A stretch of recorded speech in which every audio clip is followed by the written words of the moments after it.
ये मकसद नहीं बोलना चाहते। अगर मकसद सिर्फ खाना खा के डकार लेकर निकल जाना है तो फिर कोई फायदा नहीं। अल्लाह ने जो ये जिंदगी दी है, इस जिंदगी की कदर करो और इसकी हर सांस की अहमियत को समझो जब चल रही है। मेरे भाइयों, ये आपने सजा लिया है, सब कुछ कर लिया है, आप लोग भी आ गए हैं या आप लोगों ने भी कभी कोई अच्छा इंतजाम किया है, सब कुछ कर लिया है, लेकिन आप अगर सुधरे नहीं हैं, फिर उसी मोड़ पर उसी राह पर हैं, तो बताइए भाई किस हिसाब से आप मानने वाले हैं? कोई भी, चाहे मैं हूं या आप, ये नहीं है कि बहुत सफाई पेश की जाए। एक इंसान की जिंदगी का मकसद ये है कि वो हिदायत को पाले और समझे। कुरान में भी हम कहते हैं यहदीना सिरातल मुस्तकीम, अल्लाह हमको सीधे रास्ते पर चला, सिरातल लज़ीना अनअमता अलैहिम, उनके रास्ते पर जिन पर तेरा इनाम, उनके रास्ते ये औलिया अल्लाह की जमात जिन पर अल्लाह का इनाम। तो अब अगर हमें चलना है, सरकारे गौसे पाक की क्या मकाम है, क्या शान है? वो तो फरमाते हैं नजर तो इला बिलादिल्लाह जमान का खरदलतिन अला हुक्म इत्तिसाली, मैं पूरी दुनिया को अपनी राई अपने हाथ की हथेली पे राई के दाने की तरीके से देख रहा हूँ। उनको ये शान, ये मकाम भी उन्हें मिला है।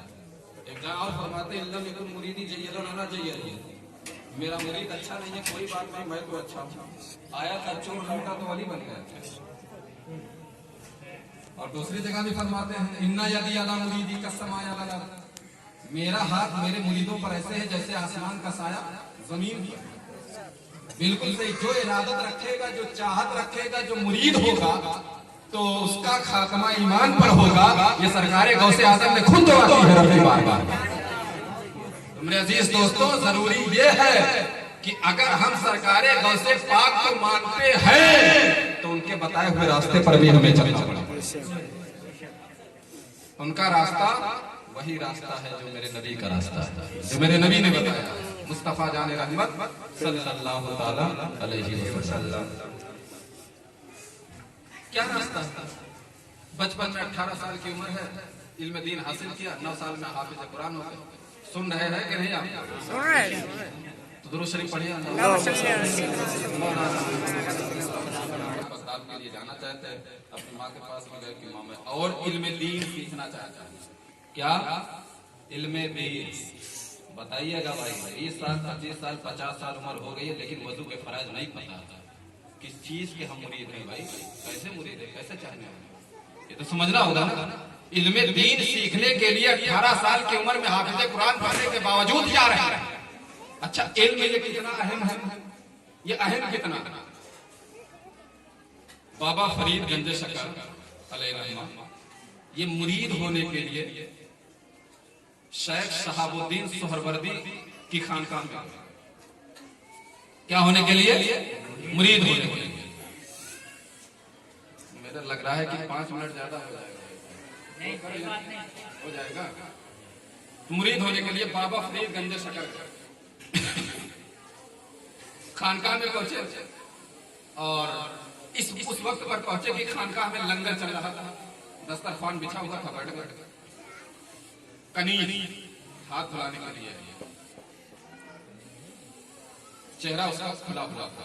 आजाद औरत और कनीज ये मसाइल में कुछ फर्क आ जाती है, चेंजिंग, वो और चेहरा खुला हुआ उसका चेहरा, हाथ धुला रही थी और बाबा फरीद गंज शकर उस कनीज के माथे को देख रहे थे और लोटे पे लोटा गिर रहा था जमीन, हाथ अभी मुकम्मल खुल नहीं पाए और पानी काफी ज्यादा बह चुका है।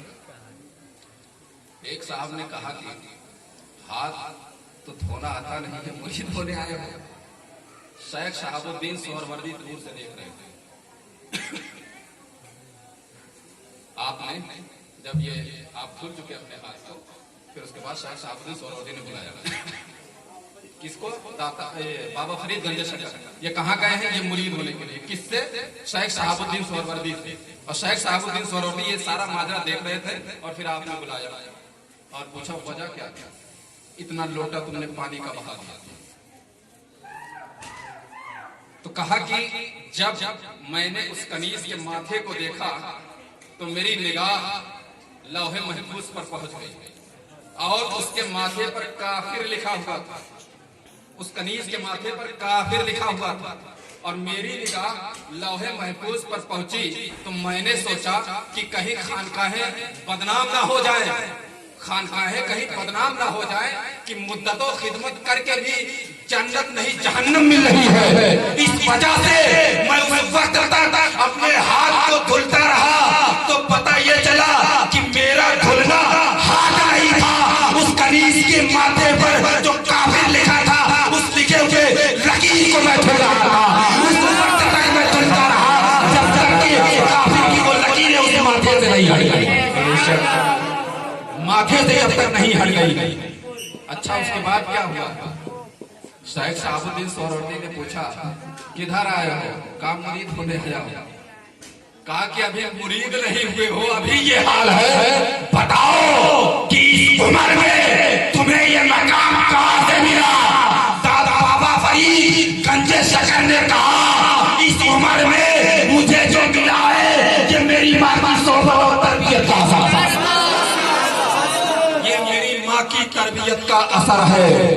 अब बताओ, वही बाबा फरीद है, ये वही बाबा फरीद है कि जब बचपन में थे शक्कर बहुत पसंद था,